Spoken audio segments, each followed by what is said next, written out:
Everyone. Today we'll start the chapter of consolidation. So, consolidation mainly in order to understand consolidation, we need to understand two things. That is one holding company and another subsidiary company. So, holding company किसे कहते हैं? Holding company वो company होता है जो subsidiary company का मोर than 50% of share capital acquire करता है, या कह सकते हैं कि सब्सिडरी कंपनी का 50% से ज़्यादा कंपनी होल्डिंग कंपनी के पास होता है, तो उसे हम कहते हैं होल्डिंग कंपनी और ये सब्सिडरी कंपनी होता है. ठीक है, तो कितने तरीके से? स्टेप 1, अगर मोर than 50% of share capital acquire करता है. दूसरा पॉइंट हो सकता है मोर than 50% of the voting rights of acquire करता है. ठीक, और एक तीसरी बात, अगर हम देख रहे हैं company A has more than 50% of the shares of company B और वही company B is the holding company of company C, तो we can say company A is also the holding company of company C. यहाँ पे H holding denote कर रहा है, H holding, और ये company C is the subsidiary of holding company.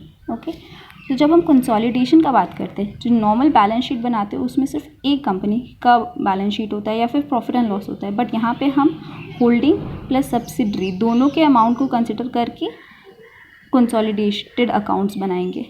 ठीक है, now we move forward. Suppose एक एग्जांपल लेते हैं जिसमें हमारा लाइबिलिटी साइड शेयर कैपिटल है, प्रॉफिट एंड लॉस अकाउंट है, जनरल रिजर्व है और क्रेडिटर है. होल्डिंग कंपनी और सब्सिडरी कंपनी दोनों की अकाउंट्स, यहाँ पे 6 लाख है, यहाँ 2 लाख है, यहाँ 80,000, 40,000, 25,000, 30,000. क्रेडिटर्स हमारा हो गया 75,000, 48,000. ठीक है, लायबिलिटी साइड का टोटल. अब एसेट साइड में भी हम दोनों कंपनीज का लेंगे, holding as well as subsidiary. तो एसेट्स में हम ले लेते हैं फिक्स्ड एसेट्स. ये सिर्फ एक एग्जांपल है आपको समझाने के लिए. इन्वेस्टमेंट, तो यहाँ पे इन्वेस्टमेंट है इन सब्सिडरी कंपनी. ठीक है, होल्डिंग का अमाउंट्स लिख रही हूँ, 5,10,000 और 2,70,000. सब्सिडरी का 3,18,000. और क्योंकि ये इन्वेस्टमेंट इन सब्सिडरी कंपनी है तो सब्सिडरी खुद की कंपनी में तो इन्वेस्ट नहीं कर रही है, तो यहाँ पे नील होगा इसका टोटल बैलेंस. ठीक है, अब हमें क्या करना है, हमें कंसोलिडेटेड बैलेंस शीट बनाना है इन दोनों का. ठीक है, now for preparation of consolidated balance sheet, सबसे पहला स्टेप है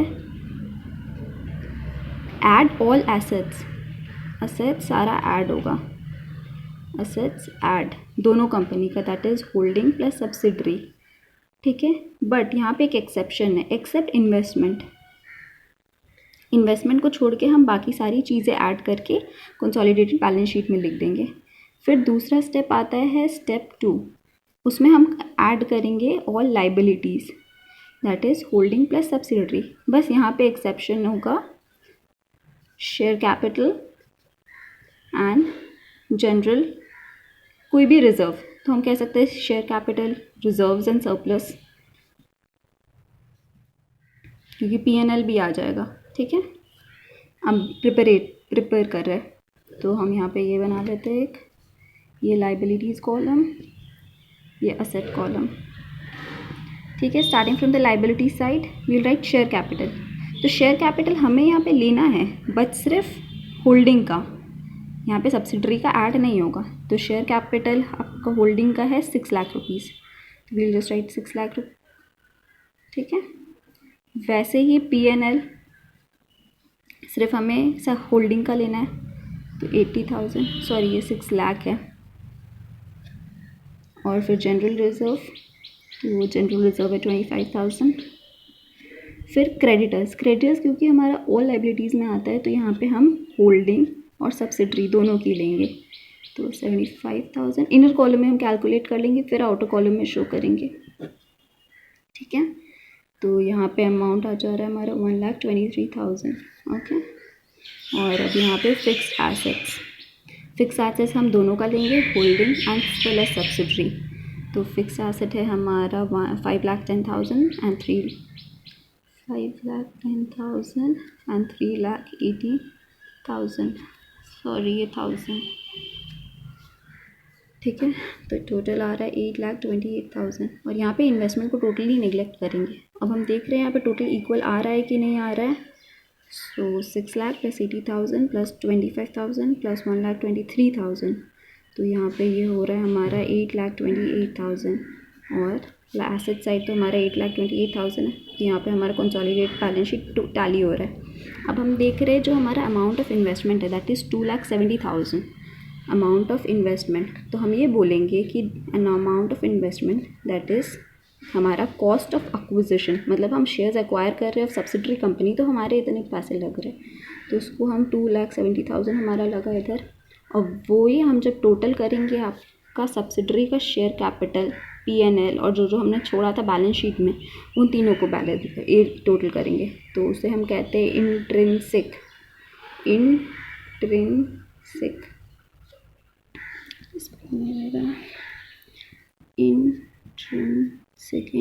वैल्यू, ठीक है। इंट्रिंसिक वैल्यू में हमने क्या क्या लिया, share capital of subsidiary, P&L of subsidiary, GR of subsidiary, general reserve. तो इन तीनों का टोटल करके हमारा आ रहा है 2,70,000। मतलब टोटल जो हमने इन्वेस्ट किया वो पूरा हमारा इंट्रिंसिक वैल्यू आ गया। तो यहाँ पे COA is equal to intrinsic value. तो हमारा आंसर मैच हो रहा है, कंसोलिडेटेड बैलेंस शीट हमारा ये बन गया। अब यहाँ पे कई सारे केसेस आ सकते हैं जब अगर investment is greater than intrinsic value. तो सपोज़ अगर ये हमारा कॉस्ट ऑफ एक्विजिशन 2,80,000 था बट इंट्रिंसिक वैल्यू 2,70,000 ही आता है, तब वो हमारा जाएगा बैलेंस शीट के liability side as general reserve, ठीक है। Remember, so let me make a note of it.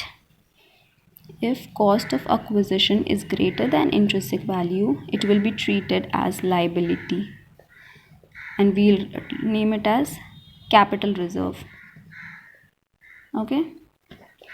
और opposite case अगर intrinsic value is greater than cost of acquisition, then it will go towards asset side and goodwill, okay.